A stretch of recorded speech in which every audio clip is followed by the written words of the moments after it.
Puluhan dump truck terparkir di kawasan alun-alun Pati, tepatnya di depan kantor Bupati Pati pagi. Hal tersebut merupakan bagian dari aksi unjuk rasa yang dilakukan Gerakan Masyarakat Peduli Pertanian (GMPP) bersama Persatuan Dump Truk Pati.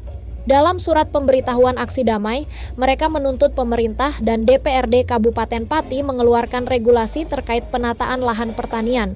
Sebab, menurut mereka, selama ini aktivitas penataan lahan pertanian menggunakan alat berat selalu dianggap sebagai aktivitas galian C. Sedangkan pengajuan izin galian C tidak bisa dilakukan di Online Single Submission (OSS), Dinas Penanaman Modal dan Pelayanan Terpadu Satu Pintu (DPMPTSP), lantaran berbenturan dengan regulasi yang ada. Tapi sampai sekarang tidak ada respon. Terus kami diskusi dengan Bapak SDM saat itu. SDM jelas kita tidak bisa karena ini nabrak aturan. Kami melakukan aksi damai, yaitu jaringan masyarakat peduli petani untuk membantu petani-petani yang lahannya tidak bisa ditanami dalam 1 tahun 3 kali. Ketika itu kami menjembatani supaya lahan petani bisa ditata kembali. Karena apa? Problematika petani adalah lahannya tinggi sedangkan irigasinya rendah, sehingga air tidak bisa langsung ke petani dan petani. Untuk langkah solusinya adalah adanya pengeperasan. Nah, pengeperasan itu menggunakan alat berat supaya lebih cepat dan tepat. Nah, dalam menggeser pengerukan itu menggunakan armada. Selama ini armada kami diganggu. Nah, diganggu itu kami mengusulkan supaya armada yang ketangkap bisa dilepaskan. Yang kedua adalah untuk meningkatkan ketahanan pangan Kabupaten Pati itu sendiri. Karena jika sudah ditata lahan ini, produktivitas, efisiensi petani akan tersebut. Maka dari itu pada tanggal ini kami melakukan aksi damai Sofos supaya pemangku kebijakan di Kabupaten mendengar kesah kami. Demikian dari saya, selaku Nomanto. Wassalamualaikum warahmatullahi wabarakatuh. Tuntutannya supaya kami bisa bekerja kembali untuk menata lahan pertanian itu dengan pakai alat berat dan digeser dengan armada jalan. Tidak ada yang ganggu, tapi kita harus diberikan kekuasaan supaya kami tidak takut, karena selama ini kami dibayang-bayang ketakutan. Itu saja. Ketakutan itu antara lain yaitu adanya sudah sweeping supaya tidak melakukan hal pengerukan pengeperasan lahan itu. Dalam itu tidak pakai iup karena apa? Hanya kita menggunakan waktu, interval waktu 7 hari sampai 10 hari maksimal. Bahkan tidak ada itu. Apakah itu pakai iup? Kan tidak mungkin kita lakukan hal semacam itu.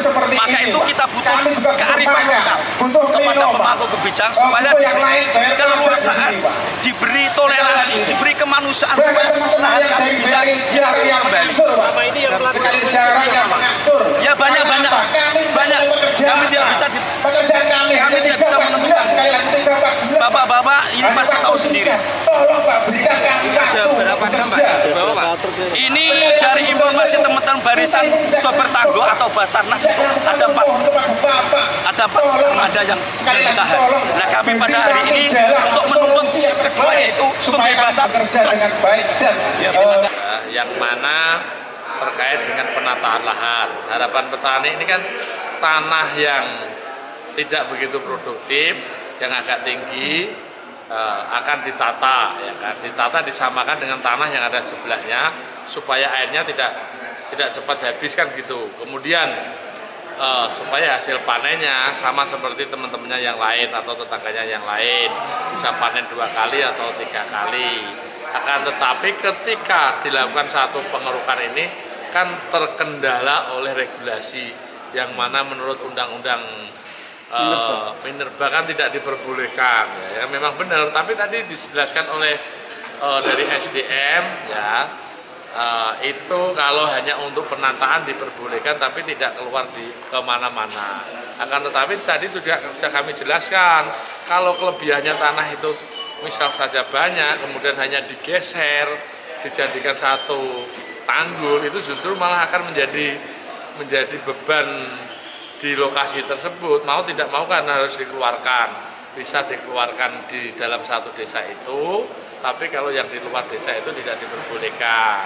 Tapi setelah acara itu tadi, Pak Edi juga ketemu saya, Pak ini perda terkait dengan itu baru digodok di provinsi. Nanti kalau sudah ada, nanti saya yakin terkait dengan penjualan hasil penataan lahan itu akan diperbolehkan, Pak. Itu tadi yang disampaikan oleh Pak Edi setelah acara audit tadi. Mudah-mudahan apa yang disampaikan Pak Edi itu tadi terkait dengan perda tentang penataan lahan, ya nanti ya akan benar-benar terrealisasi. Kalau memang provinsi itu bisa membuat satu perda penataan lahan, kabupaten juga harus bisa nanti.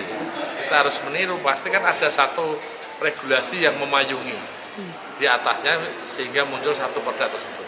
Itu solusinya hari ini, Pak? Solusi sementara untuk hari ini? Untuk sementara ya tentunya ya kalau di sekitar situ boleh, tapi kalau dijual keluar daerah kan tidak boleh. Mengenai Prokopimda tadi, Pak? Ya mengenai Prokopimda terkait dengan apa yang menjadi keluhan petani, karena menyangkut petani ada sokok guru dari negara ini, sokok guru dari bangsa ini, tentunya nanti akan saya rapat dengan Prokopimda, saya sampaikan kepada Pak PJ Bupati Pati selaku pemangku kebijakan utama agar apa yang disampaikan para petani ini menjadi perhatian dan bisa ditindaklanjuti. Apapun petani ini kan yang menjadikan keluhan sedikit pun harus kita perhatikan Bapak Ibu semuanya. Benar, karena petani ini ya tadi ya sampaikan benar-benar menjadi sokok guru. Kalau kita tidak ada petani, kita beras kan tidak mungkin kita ngimpor terus Bapak Ibu. Kita pengennya kan beras tidak ngimpor. Jadi antaranya lahan petani ini ya diperluas, kemudian diproduktifkan atau diefektifkan. Yang mana biasanya itu panen hanya sekali, kita berharap bisa panen 3 kali. Saya sampaikan di rapat, jadi undang-undang sektoral terkait dengan kegiatan usaha pertambangan di Undang-Undang 3 tahun 2020 memang tidak mengenal yang namanya izin pengoperasian. Jadi di situ tadi saya sampaikan kan namanya IUP, IUPK, SIPB, izin pengangkutan penjualan, IUP untuk penjualan dan ada beberapa saya agak buka baca lagi ya. Tapi izin pengoperasian tidak diatur di dalam ketentuan Undang-Undang 3 tahun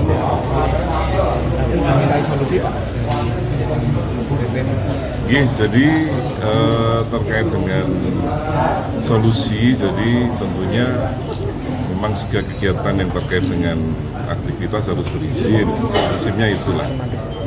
Atau kalau mungkin beberapa izin ada beberapa sih sebetulnya yang bisa ditempuh yang mereka harus bisa laksanakan. Mereka ini kan berasumsi hanya untuk membantu petani penataan lahan saja. Ya, cuma regulasinya seperti itu. Ya. Ini kan akan melanggar aturan sendiri. Saya tidak menurut gitu ya, artinya proses izin di Minerba itu seperti itu gitu tadi yang sampaikan. Jadi harus berizin. Ya. Meskipun itu baru laku 7 hari sampai atau 10 hari. Iya.